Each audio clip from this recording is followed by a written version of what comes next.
अब एक और इस्म होता है जिसे इसमें ज़मीर कहते हैं,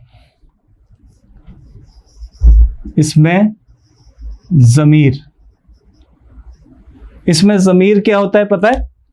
जैसे अंग्रेजी में होता है ना ही, शी, इट, तो फिर वो क्या होता है? ही, शी, इट, उसको क्या कहते हैं? प्रोनाउंस। प्रोनाउंस कहते हैं इसको।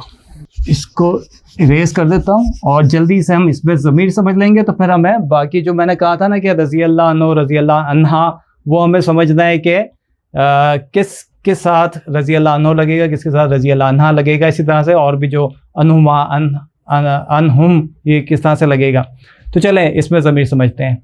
तो इसमें ज़मीर का हम सिर्फ एक इंट्रोडक्शन ही समझेंगे। तो इंट्रोडक्शन समझते हैं।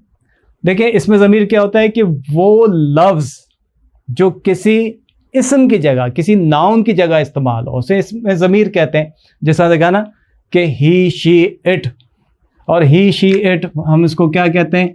वो, है ना, वो, उस, उन, और फिर हम ये भी कहते हैं कि तुम या आप मुखातिब कर रहे होते हैं। फिर हम कभी ये कह रहे होते हैं कि मैं, ठीक है, मेरा, हमारा, ये इस तरह के अल्फाज, या हम,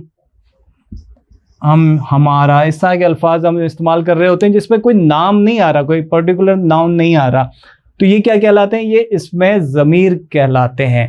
अब इसकी भी किस्में होती है, इसमें ज़मीर गायब, इसमें ज़मीर हाजिर, इसमें ज़मीर मुतकल्लिम। ये तफसील हम फिर कभी इंशाल्लाह कोई सेशन रखेंगे, इसमें समझेंगे। ये इसमें ज़मीर क्या कहलाता है कि जो गायब हो या फिर जिसका नाम लेके ना पुकारा जा रहा हो। तो वो जो है उसको जस्ट फॉर एग्जांपल समझने के लिए क्या कहते हैं? हु या हुआ, ठीक, वो, तो वो जब आता है तो फिर हुआ आता है, ठीक है, या ही इंग्लिश में कहते हैं। क्लियर हो गया ये। अब हम बहुत ज़रूरी है, इससे आगे जंप करते हैं, बहुत ज़रूरी है तादाद को समझना कि ये वो जो है, वो, उस, उन, तो एक की बात हो गई, ये एक भी हो सकते हैं, दो भी हो सकते हैं, इससे ज़्यादा भी हो सकते हैं।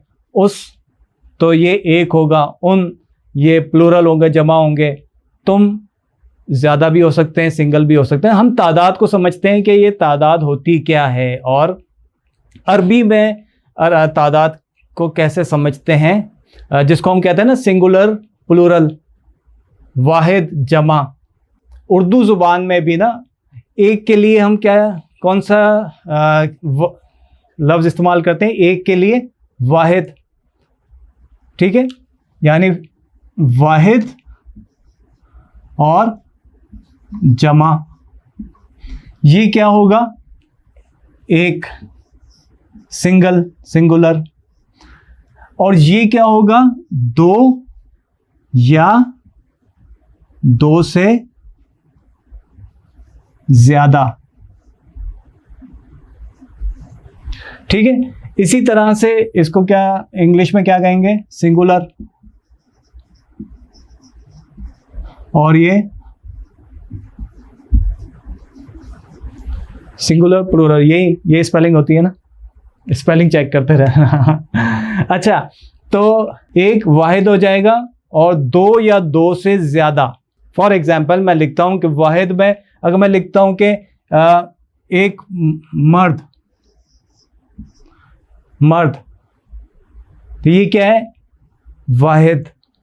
एक से ज़्यादा होंगे तो क्या होगा? मर्दों की तादाद लिखी जाएगी। अगर इसी की जगह पे ये लिखता हूँ मैं औरत, सिंगुलर, एक औरत। अगर मैं लिखता हूँ दो औरतें या दो से ज़्यादा औरतें हों तो हम क्या लिखेंगे? औरतें, ठीक है। फिर इसी तरह से अगर लिखता हूँ लड़का तो यहाँ क्या लिखेंगे? जमा क्या होगा इसका? लड़के। कितने लड़के? कितने लड़के? कितनी औरतें? दो भी हो सकते हैं, दो से ज़्यादा भी हो सकते हैं। ये सिंगुलर, ये प्लूरल। ठीक है, फॉर एग्जांपल यहाँ पर लिखते हैं गर्ल। ठीक है, तो यहाँ क्या लिखेंगे? गर्ल्स। ठीक है, यहाँ लिखते हैं बॉय, यहाँ क्या लिखेंगे? बॉयज। अब हाउ मैनी बॉयज?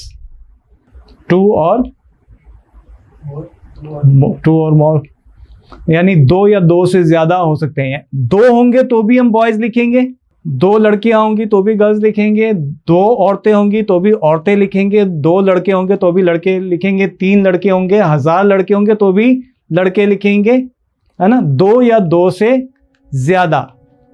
लेकिन अरबी जुबान में अदद 3 है।